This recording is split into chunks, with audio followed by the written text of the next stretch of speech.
This week's podcast is presented by GK Calls, Migra Ammunition, Gibraltar Duck Hunters Association, Gibraltar Boatyard, Turtle Box, Gator Decoys, Hunt Proof, Cooler Guard, Pattern Pros, Hodag, and last but not least, I'd like to have a huge shout out to Brian Ellithorpe for all of the support that he does behind the scenes.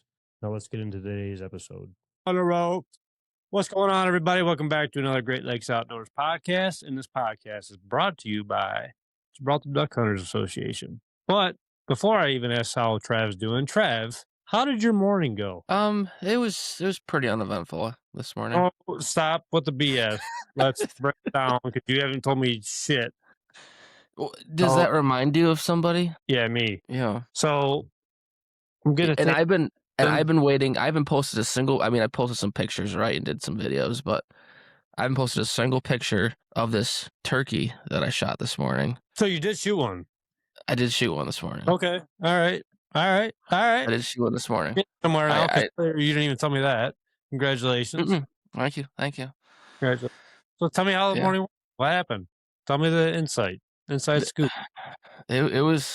It was a very crazy morning, I would say. Tell me it was well worth like the shot at least. Like it was a good solid turkey hunt. Tell me that at least. No, it was a great turkey hunt. All right. If you watched my video and I said the whole way I got this turkey this morning was not the way I planned it to go. It was 100% to a T because I was set up on a totally different property at first light with turkeys gobbling all over the place, and then ended up shooting this turkey behind my house. So, in a run and gun style situation. But yeah, so I woke up this morning, did not want to get out of bed.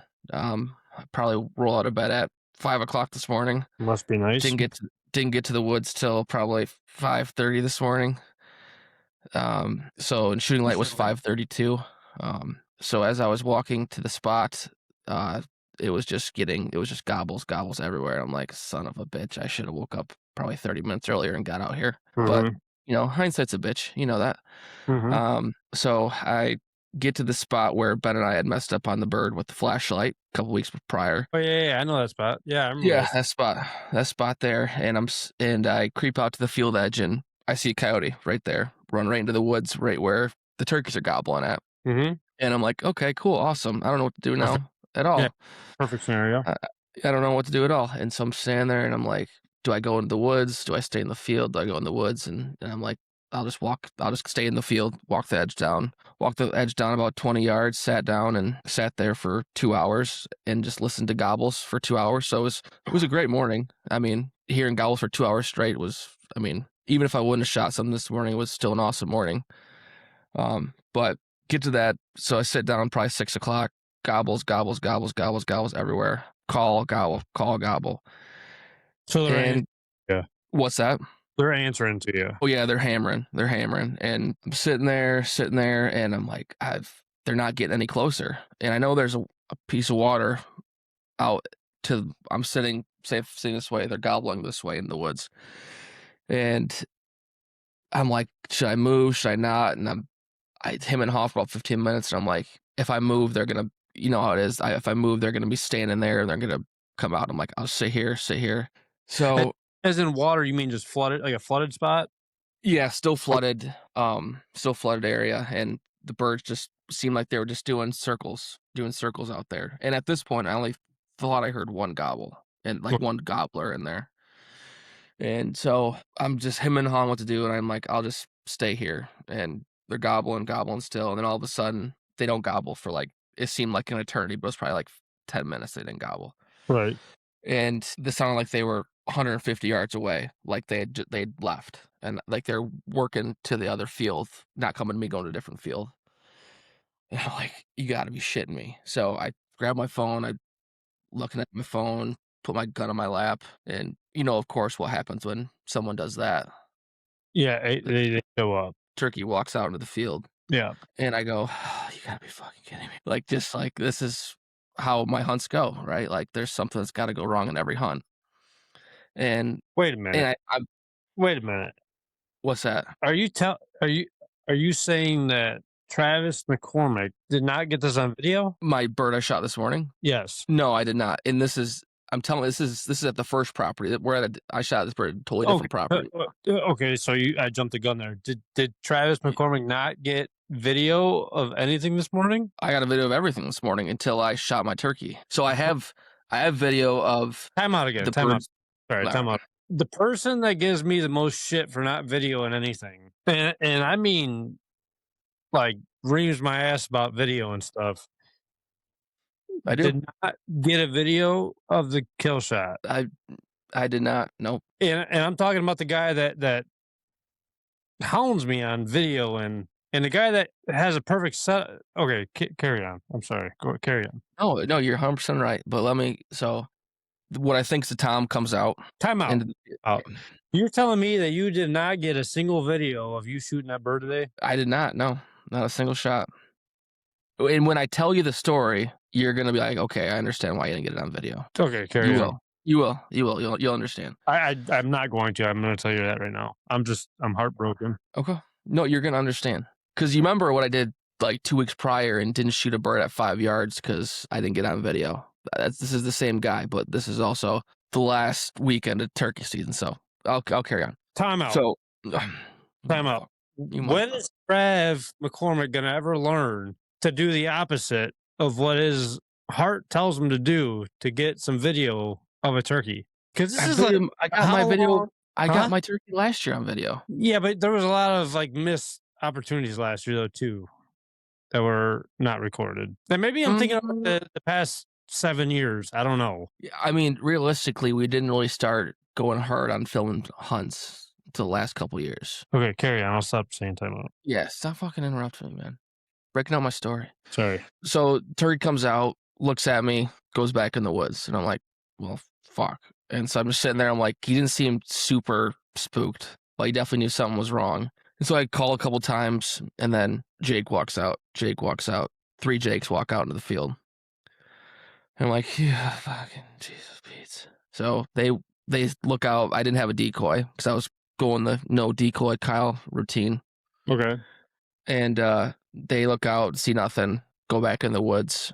I decided to kind of slip around the other side because I thought the first one was a Tom. Slip around the other side of them, call a couple times, and nothing. I was pretty down on myself because I'm like, this is how many hunts this year where I've fucked something up on, you know? And so I go back to the truck and I'm like, I'll just go drive and check the field out where there's always birds out there. And I just look at them at 500 yards. Mm-hmm. I drive into the field and there's 2 Toms right in the smack dab middle of it.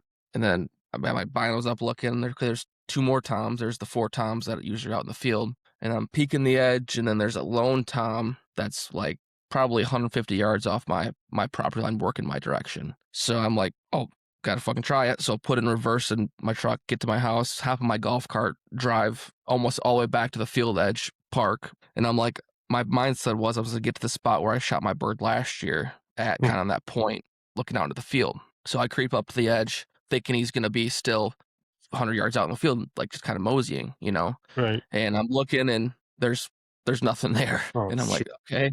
I'm like, where the fuck's this bird at? And I'm peeking, I'm looking, and there's the big field. There's that cut in where Ben and I had set up before, and then there's another field where they had been roosting at, you know? And so I'm kind of scanning, and I just catch a bird that's cutting back towards that back field. And I see it's a Tom. I don't know if it's that Tom, but I see it's a Tom. And I'm in my cowboy boots that are not waterproof. When you say cutting back, is it as in like he busted you cutting back? No. He just is like, he's going back to that field, gonna cut around and go back into the kind of property kitty corner to me, kind of where they hang out at, from what I would have assumed, kind of what from previous experiences with those birds. So I see him going back there. I'm like, okay, there's a couple options. I set up here and wait for the other birds to come, or I go after this bird here. And I'm like, screw it, I'm going to go after this bird here, because if I mess up on him, I can just set up on these birds where I'm at right now, kind of just thinking how I usually hunt and screw up on something. So I'm like, let's fucking go. So I take off running down, and I'm in cowboy boots. I'm not in waterproof boots at all, and there's a swamp. So I'm like, that doesn't mix. Let's fucking go for it. So I'm running across the middle of the swamp, and I was trying to be kind of careful, and then the first step I go above my boot into the muck. I was gonna say, you running and being careful, like, you're lucky someone didn't take a picture of you because they would have been like, "Oh, Bigfoot right there." No, yeah, it would have been, they would have thought I Albino, was a Bigfoot when I was trying, like, kind of albino, high stepping, trying to be quiet, going through the swamp. albino Um, Bigfoot. yeah, no, redheaded albino Bigfoot.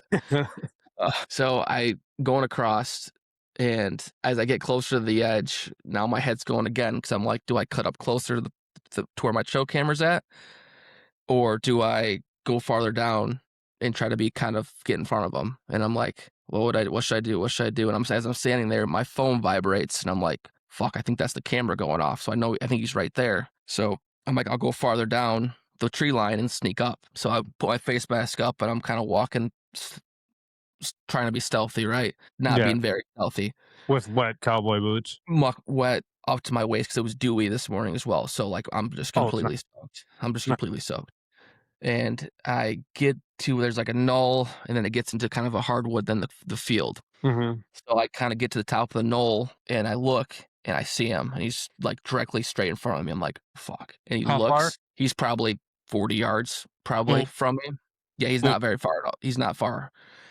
And I like kind of go like this, and I go, oh fuck, he's right there. And he starting to go back, like he sees me, he's starting to go back where he came from. And I go, bap, bap, and he stops for like just a second, and just like, fuck it, boom.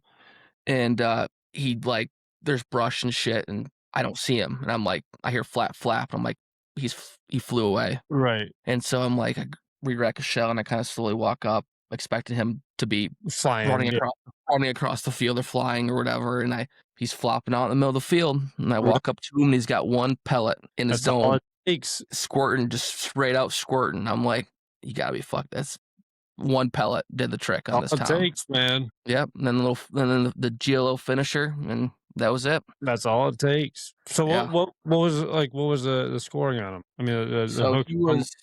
he was just over 3/4 spurs on both sides, and then right around 10 inches on the beard. Nice. Yeah. So I mean, and from seeing the other birds, this was probably the smallest out of all 5 of those birds, and I did not care at all. I just No, saw he had some type of beard on him, and I'm like, I'm going for it, yeah, heck yeah, I would too. and it fucking worked. So That's awesome, man. I find out like this year has probably been the toughest year for me personally. And I can't tell you how long. And I don't know exactly how you set up in the mornings, but I find myself setting up too close to the field edges. mhm. Um, and the only reason why I say this is when you said like they stepped out and they kind of seemed like they spooked kind of right away. I started setting up like 5 to 10 yards in the wood lines more, which is clear shots because you know if you're set up right on the tree line, you have such a little time frame or such little um wiggle room per se for disaster to hit. I guess like if you move an inch, not even an inch, a centimeter, when you're right on a tree line, you're screwed for them turkeys. But if you sit further back, and I'm not saying that you did this at all. I'm just saying for example, like for people listening out there, because everybody always says how easy it is to like kill birds in the field or field birds, whatever it is. It's not as easy as people think or say. I guess it's tough in my opinion, just because your birds are out in the middle of the field and there's nothing you could do about it. Unless they're by themselves and you can call them into the wood line. But a lot of people I feel like sit up right on that tree line and don't give them enough hide, or they don't tuck in, behind a bush or like whatever to cover themselves as much, and they end up screwing themselves at the end of the day, because they absolutely have no cover around them. And the shadows is a big thing to use. And I've used that this year and the last year a lot. And obviously, I haven't had much luck this year just because the birds haven't been too cooperative. But last year, obviously, like the shadows worked a lot and kind of getting off of that field edge because everybody wants to be as close as you can to that turkey. But kind of setting yourself off of the edge seems to help a lot more. And I feel like if you're not using a decoy, it kind of gives them a little bit more of a curious factor of it. Are you in the woods? Are you walking out into the field? What are you gonna do? I don't know. Yeah, I mean, I think for me, just it's a learning experience this year with filming a lot more than I've had in years past. Just like for like, because I am that guy that sets up right in the field edge, and Hmm.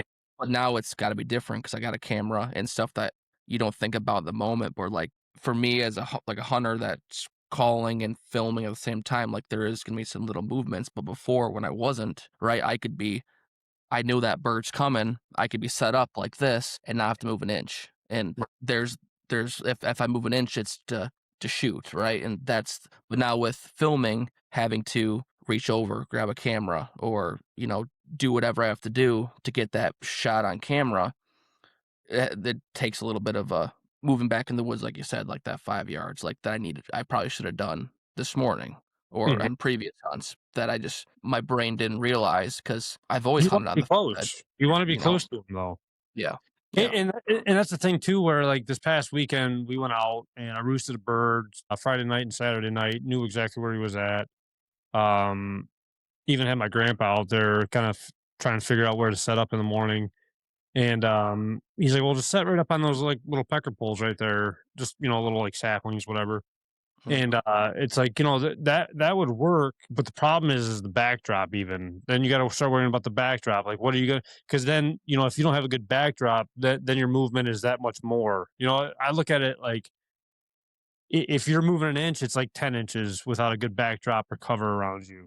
That's kind of the way I look at it. You got to have a good backdrop. You got to be able to cover yourself. The shadows. I mean, every little thing counts in turkey hunting, in my opinion. And that could be the do or die kind of scenario at the end of the day. And it's hard to get into the woods because then, like you said, the filming aspect of it all, it's hard to get film because it's like everybody wants to see that just wide open shot and if you're just going for that wide open shot the whole time, it's that much harder to even get a shot in general. I think where me and you fall kind of victim to is doing that. But I would rather just get a shot through the brush more than no shot at all, I guess. I mean, especially if you're filming by yourself too, right? Like, Mhm. if you had someone with you, it'd be a totally different scenario where you could potentially sit up on the edge and you could be diaphragm calling in your mouth and not having to have worry about the camera, Sure. but when you're doing a film, right, you're having to move stuff, and so having as much cover and backdrop as possible to minimize that movement, because when I grew up hunting, it was I would be setting up front. My dad would be in the back calling. So if he said if you could hear that bird or if that bird sound like it's getting close, you get set up and you're not moving until you're taking that shot, pretty much. So Mhm. that's where you can be in a little bit more of an open situation if you're not moving at all and you're set up where those birds are coming at. But with turkeys, you never know what's going to happen, right? And I think like even the shadows though would help you out on the field edges. If you had a good shadow on you, that would be solid. Or like you could sit along the field edge, but maybe have a good solid bush like next to you or to like both sides of you, and have a clear shot in front of you, or to your left or right or whatever it may be. I always put a pair of like clippers in my bag too. If we are sitting on the edge, maybe I could get kind of tucked into a bush a little bit more, or if they're coming down that tree line or wherever, even in the woods, um, I can kind of like side shoot them in a sense, like just like how I do with geese. How I like doing it with geese is more of like a quartering towards or just a side shot compared to like head on. Yeah. Um, just because, like I said, every little bit helps. I feel like, and I feel like a lot of people just get carried away with it or gun ho about it, I should say. And they want that up close and personal, which is fine. Everybody does, but you're still going to get that up close and personal in the woods like that. You just can't get. Yeah, I mean, it's just I don't know.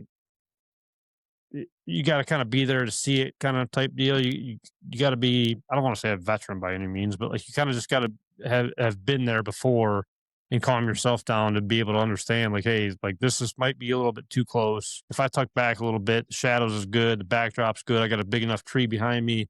If they come on this side, it's pretty thick behind me, so they're probably not going to come behind me. I kind of funnel them in front of me. I guess if that makes sense to you. Yeah. I mean, and two, I think some hunters like want to get as close as possible because they don't want to wait, right? Like getting birds hung up or getting close as possible limits that bird from wanting to go jump to another hen or go the other direction. So trying Yeah, to for get close as possible, might not be always the best bet because they might not have the cover. You might that bird might see you off the roost. There's so many different other aspects to it. I had that same scenario a couple weeks back. Actually, I took a guy out. Bird was gobbling out in front of us. He shut up, and then it sounded like it was a couple hundred yards behind us. He comes strutting through there, running. I mean, 10 yards behind, and I didn't think a bird was going to come through there. And next thing you know, a hen comes running across the field, cuts him off, and they hang up about 80 yards out into the field, just strutting the whole time, and nothing. Um, and then the following like day or two, we went back after that same bird, and he was on the other side gobbling like he was, wouldn't come across.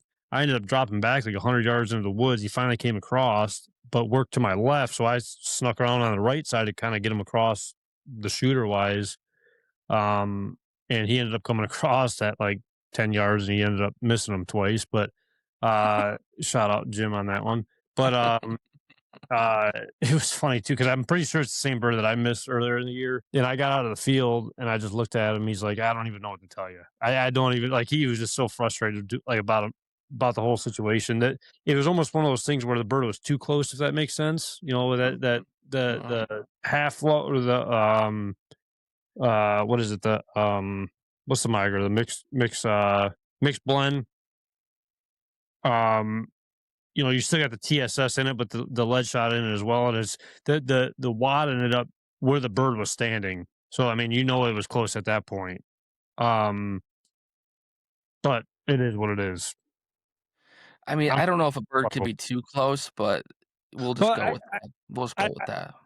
I honestly think it can be with the new loads nowadays. Honestly, like the wad or like the pattern, if it's too close, isn't even open yet.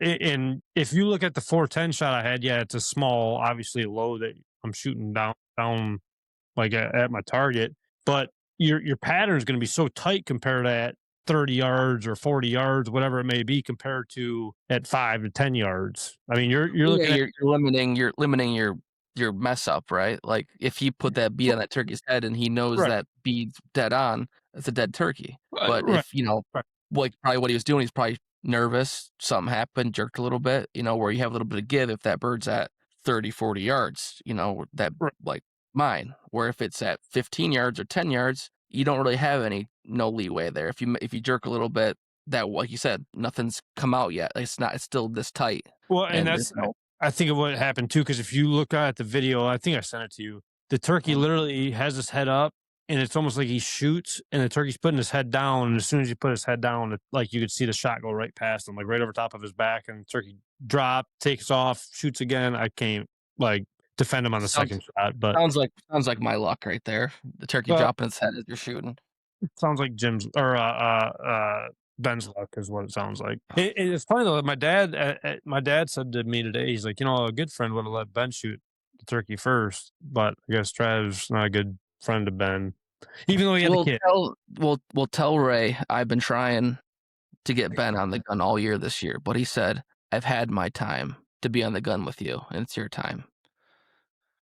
Sounds like he's That's like 60 years old and has been there and done that. Because I hate to say that, but Ben hasn't been there and done that at all. well, he's alluding to he's been on the gun and he's missed a handful of times. Oh, And I wasn't going to bring those up, but since you did, yeah, I know it's pretty crazy. Turkey hunting is kind of crazy though. I mean, like I said, I think like the high, like Brandon, I've sent him out on a couple fields and some birds are out there and they just kind of get hung up at a far. And I'm looking at it and it's like, well, dude, you're right at the edge of the field. Like your feet are literally hanging into the field. Like them turkeys, it's like a deer, like I don't care what anybody says. I believe that deer know when you're in the stand or not in the stand. Like yeah, they can see you physically there. I don't care what kind of camo you have on or what. Like they see you up there. Like they know something's not right. well, it's probably like how a human is, right? When you feel like someone's like watching you, Right, right, right. right? And they probably have that same sense where they feel like someone's watching you.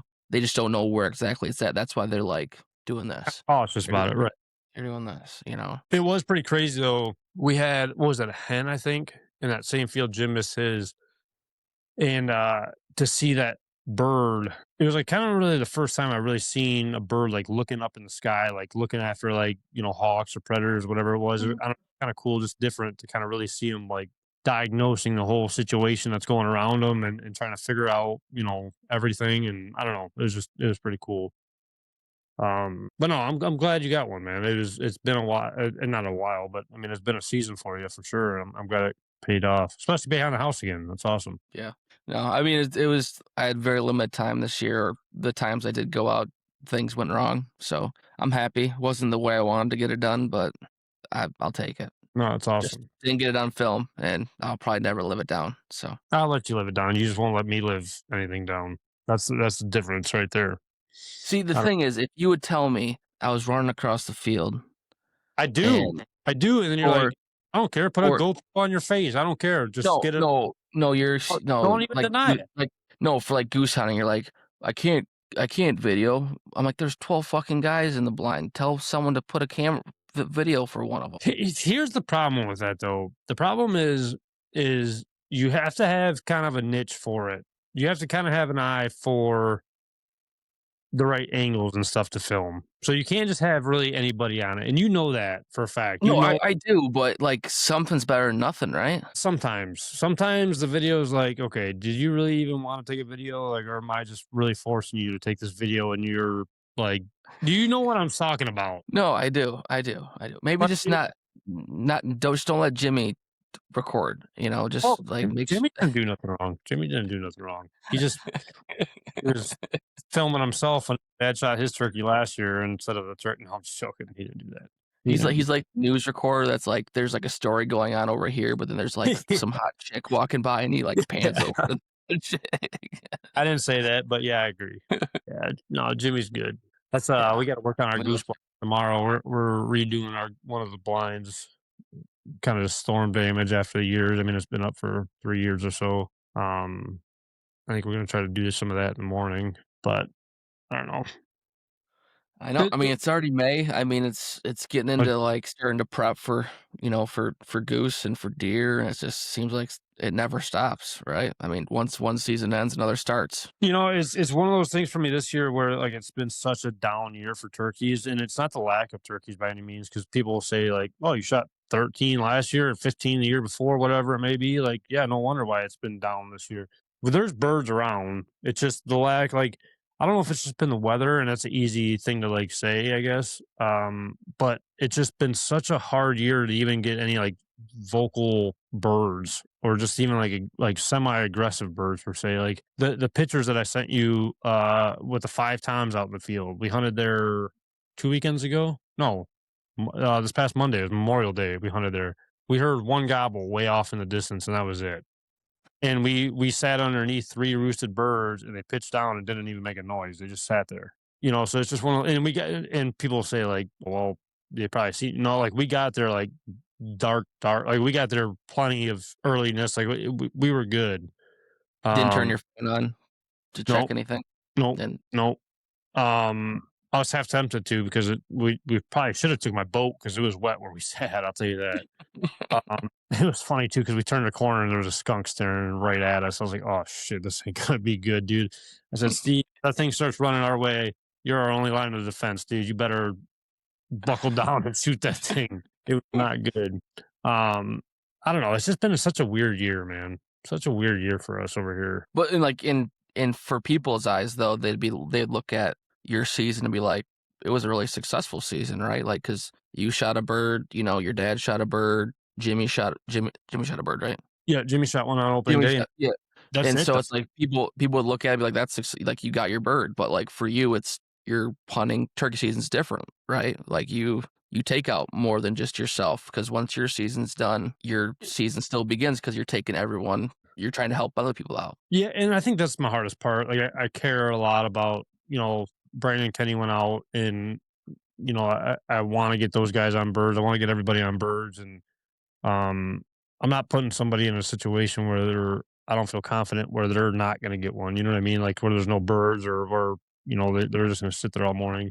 Like I said, in previous years, I was taking 20 something people out in the year, and no problem at all. It's just these birds have just been so like just quiet. It seems like this year.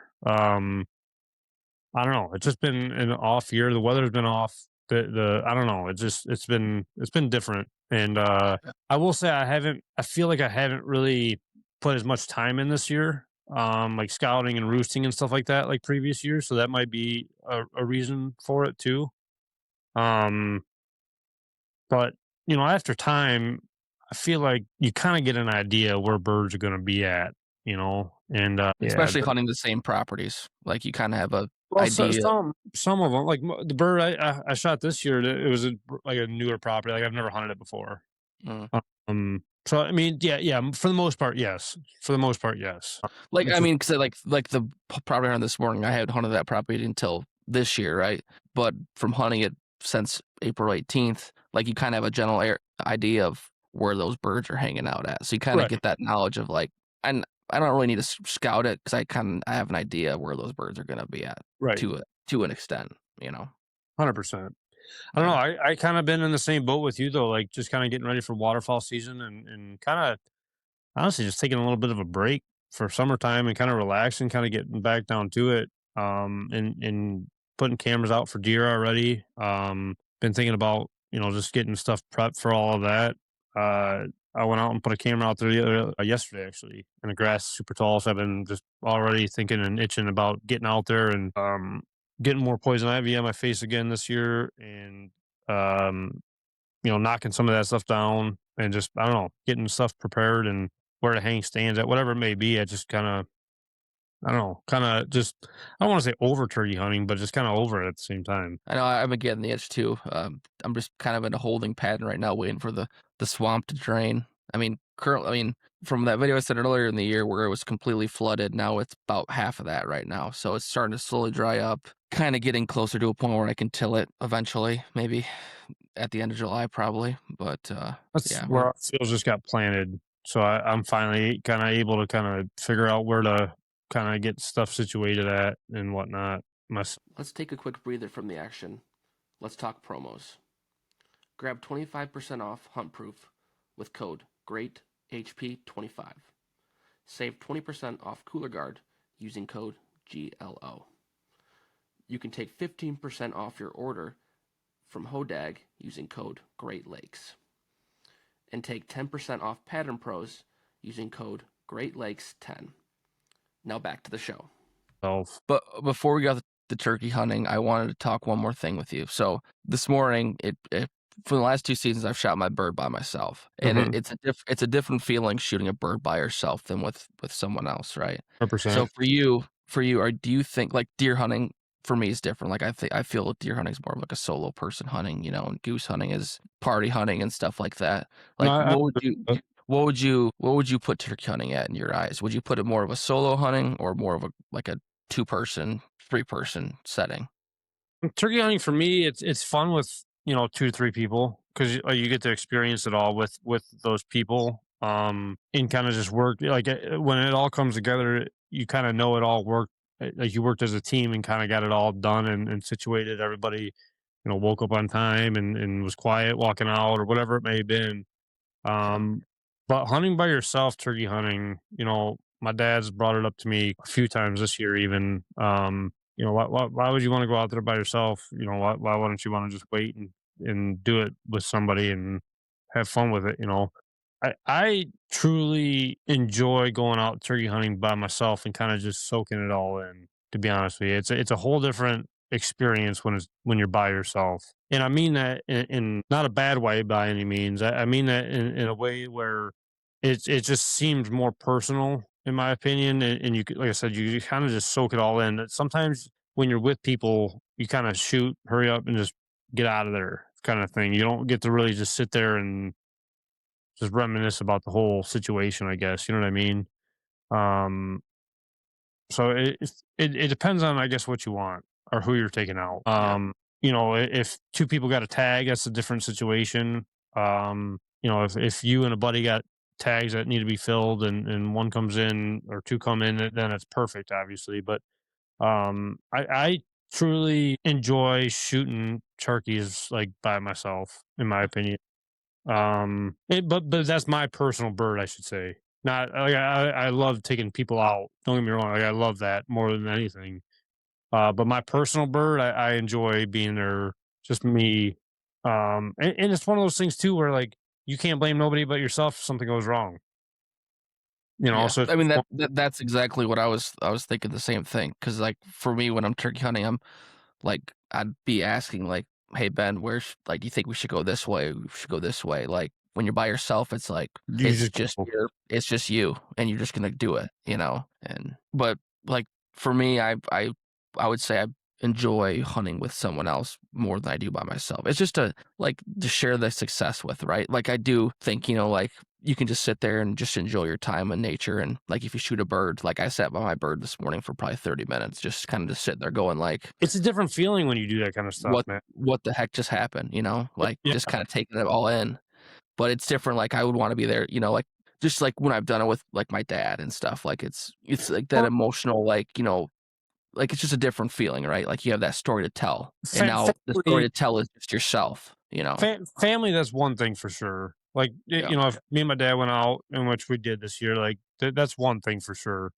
But can you honestly say, like, even if you and your dad went out, you would have sat by that bird for as long as you did and kind of just soaked it all in as much as you did, like to really No. We gotta that's what move. so that's what I'm saying. Like you really got to enjoy the morning and appreciate that bird for what it was, I guess. Yeah. And I can that to tell me you is for a all. fact if I was with my dad, we would not have ran across that swamp this morning. I can tell you that You fact. probably get yelled at for doing or even thinking that. Yeah. But I mean, that's just one of those things, though. It's like, like again, like you could, it's free range, It just, I don't know, it's just a whole different feeling with one on one. It's literally one on one with that bird. So that's what I like about it. Like you said, just the whole aspect of just sitting there and seeing the morning still wake up and the day starts still and sitting there with your bird and really just appreciating everything about that bird, the colors to the bird, the goblin, the whole story behind it. I mean, that's a thing with turkey hunting like we've talked about. Like it's just that one-on-one experience, and now the only two things that like fully understand it is just you and that bird, and that's just a whole different meaning to it. I guess you know what I mean. It's just I don't know. It's something different. Like you. I don't want to say trick that bird, but like you outsmarted that bird enough to where like you were able to get a shot on it, and no one will be able to ever understand that besides you and that turkey, and that's special in my opinion. Yeah. No, I definitely think that's an aspect to it, right? I would say the camaraderie part of it Hmm. is a big piece for me. Like going out and like like I love going out with someone and kill their first bird or just be in the woods with someone that hasn't like that's something special, right? And I'm waiting for the day when Ben will finally do it. Hopefully I'm with him, right, to do it because that's Don't hold your gonna breath. be a huge moment. Um, but yeah, I it's just would love to be there myself just to be able to experience that with him, just with well, anybody. you'll just have to drive over and come and hunt with us then. I don't know if I have enough money for gas for that. Well, if we get a professional like yourself, it should be pretty quick. I If still we get don't have money for us gas 2, for that. our 2 professional brains together, I think it'll only take a couple trips, I think. We were talking about the white Bigfoot that was running through a swamp with cowboy boots, and the guy that came in here to gobble all season. Yeah, good luck, Ben. Hey, and we both shot birds. You're not wrong. You're not wrong. Both And shot both birds. birds started with coyotes too. Both birds started with coyotes. Yeah, That is funny. That yeah. is funny. Poor Ben. Oh, but deer hunting is coming up quick. Have you done anything about like prep for that at all? I mean, cameras are out. I mean, I did a big tree planting earlier this spring, which we talked about. I went Yeah. out last weekend and trimmed up all around because in that area there's a ton of grass that grows up the phragmites and stuff. So I went out and I'm like, I don't want all these trees to die or me to try to burn everything again. So I went out and cut all the phragmites down by hand, got them all cleaned up. So those are all good to go. And then I just went to Home Depot and they had a pin oak for sale for like $10. I was like, fuck, I'll buy a pin oak for $10. So it was like a 3-year-old pin oak tree that hopefully will be getting acorns next year or maybe the year after that. Planted it out back, but I'm just kind of in a staging period right now, waiting for stuff to dry up enough to be able to move a deer blind around and then plant some food plots and mow. Good. And the fish are still biting like crazy over here. My dad went out this morning and they did pretty good. I think they weighed in at the tournament almost 18 pounds, I think it was. So Oh, not too bad. So the fish are still hot over here, and whether I'm assuming that it's going to be next week's guest. We're going to talk a lot more about Detroit River walleye fishing and the whole schemes of how to fish, when to fish, all that different aspects of it all, and a couple new laws that a lot of people might not have heard about. I don't know if you've even heard about them. Um, we'll kind of break into that too next week on the podcast. I'm looking forward to it. Yeah, me too. So I don't know. I'm super stoked that you got a bird today.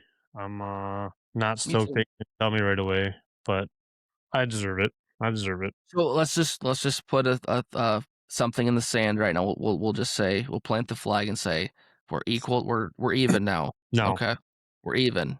no, We're not even. no. We might be even, but what kind of fun is that though? At the same time, I because you just know for a fact you sat there all day at that house and was like, just I I wanted to post right. that bird so fucking bad today, and I didn't because I was like, I'm not giving this motherfucker the chance to see this bird before I could tell him on the And that's podcast. fun That's though. exact. That's fun. No, it wasn't. I wanted to post it and post it out there, do the stuff, and you ruined it for me. Oh, It's I'm your sorry, fault. bird. I apologize about that. Yeah. I apologize. So just next time when you shoot something, you just let me know. That's all. I just need a text. I just need a I can do text. I that. don't need you to call me. I Yeah, don't need you to give me the breakdown. I just say, hey, so you know I shot one this morning. That's all I need. Just need a little courtesy. I can do that. I Just a can little do that. courtesy. All right. I apologize. What is there any other turkey tips or anything that you could think of? I know it's later in the year, it's the last day tomorrow. I mean, it'll be the day after the last day of the season, but is there any other tips that like you can kind of think of or anything that you've learned over like this past season? Well, one of them is don't turn your flashlight on when it's dark out. That's a good one. Don't set up too close. Don't worry about the video. Just shoot if you see a turkey at 5 yards. Yeah. Well, That's that's we'll, that's a we'll big do one for it. me. We'll work on the video. No, I mean, there was nothing really that big. I think the biggest thing for me is this year I learned on was cover. Because I mean, in the past, like we talked about earlier in the podcast, is like this year with the aspect of filming, not taking into account how I normally hunt. Like what you said, I normally hunt is I'll sit up against a tree and there might not be nothing in front of me. Like in past, I could just sit there and I know that bird's coming. I'll be ready to go and not have to move. With filming and other aspects, You gotta um, it, play it it. seems like it seems like this year the most I've had birds bust me for being in where I wasn't since in years past. It seems like it's never happened. Maybe I just was more stealthy or less like just less movement or something. Just so I think for me is just making sure you have enough cover around you. Well, Um, I think it's what- very easy to get lackadaisical with your cover and the movement and stuff like that. With oh, that bird's not going to be able to see me. Well, that could be the hunt right there. You know, it's very easy to move a little bit too much, thinking that I've done this plenty of times and got away with it. Just because you got away with it once doesn't mean you can keep on getting away with it. It's very easy to do that. I feel like. yeah, and I think that changes too as the hunt goes on, right? Like if it's a quick 20-minute hunt, like your movements probably be pretty minimized, right? Because you're still locked in and ready to go. But if once that hunt drags on to an hour, 2 hours, closer to noon, if you're chasing different birds, like you kind of become more antsy. Like Yeah, oh, for sure. just as a result, you get more movement in your body because you're like, let's fucking go. I got shit to do this afternoon, or I got stuff going on, like so. Just taking into account that the cover will help with that. And you could say the same thing with, if he flies down right in the like where you want him in the kill zone and you're done and you think you can get away with it for the next bird and it's just not the case. You know what I mean? Hmm. Like I said, it's very lackadaisical you can get. And I think one of the biggest things that I keep on trying to learn, and every year I feel like I tell myself this, but just the calling aspect, calling too much or calling too little. Like you always want to keep calling at those birds because you think they're like talking back to you. And I feel like, really being patient with the calling schemes or making that bird so curious to come towards you. I feel like even this year where I kind of got caught up with calling too much. Um, and that could have been the reason why too. And the same thing, like, there's been a couple hunts where we went out and I said, well, if it doesn't happen within the first half hour, let's get in the truck and move, because I feel like there's a point where I'm at with the properties that I hunt. if we're not hearing a bird be vocal at, let's say 6:30 when they're flying down at 6, and we haven't heard a bird on the roost or anything, odds are that they're not going to be there. But you never know though. At the same time, it's easy to get up and move. So you're saying having more patience, like in Yeah, it might spots? be in some certain situations, but I think that kind of goes back to like the scouting too. Like if you know that bird's roosted up somewhere close or in the vicinity, and he's just not talking that morning, sit tight a little bit and just see what happens. There's been times where I've done that, and there's times where I don't hear nothing, but I haven't roosted them, so I really don't know. But I know there's birds there, so So kind of um, trusting your knowledge on the properties, trusting your knowledge on yeah, where those birds may be at. trust the scout. You know what I mean? Trust what you've seen in the past. And just kind of go from there, especially on those quiet mornings when the call reaches out there for a while. Like those birds know where that call's at. Yeah. Um, and I guess one of my things, the way I look at it too, is if he's not answering, get up, hurry up, leave. You kind of get in time with the birds hitting the field still. And if anything, go back to that property, try to call again and see where he's at, and Yeah. see if he answers after the hens leave. Just one of those scenarios. Every scenario is different. Every situation, every turkey hunt's different. It is what it is. Very rarely does it happen where you have the same hunt twice, and I don't think I've had the same hunt twice in all my years of turkey hunting. Hundred So, percent. so if it worked one time, there's a good chance it probably won't happen again that same time. 100%. 100. But well, before we wrap this up, I want to say congratulations again, and I want to do a big shout out to Gibraltar Duck Hunters Association. They do a lot for our community. They do a lot for the kids in our community. A lot of our school events, the trap teams, the fishing teams, a bunch of stuff for the kids. They do a youth hunt where they bring all the kids in and give them calls from GK, and you go there, eat, do whatever you want. But just want to give a big shout out to those guys over there. And thanks for everything that they do in the community. And again, congratulations on your turkey today, man. I'm super stoked for you. I really am. We'll see everybody on the next podcast. I'm actually really excited to see, not to see it, but just to listen to different scenarios or different ways of fishing the river. Hear about the laws that they're trying to pass, which is not going to be good for the Great Lakes and the rivers. I think it's going to be one of those things where a lot of people need to be more open about it, just be able to see it and hear it, and just be more in depth with their resources, I guess, that they have to be able to see what they're trying to just slide through the cracks. And next week's podcast should be a really good one. I'm looking forward to it. We'll see everybody on the next one, and we appreciate you.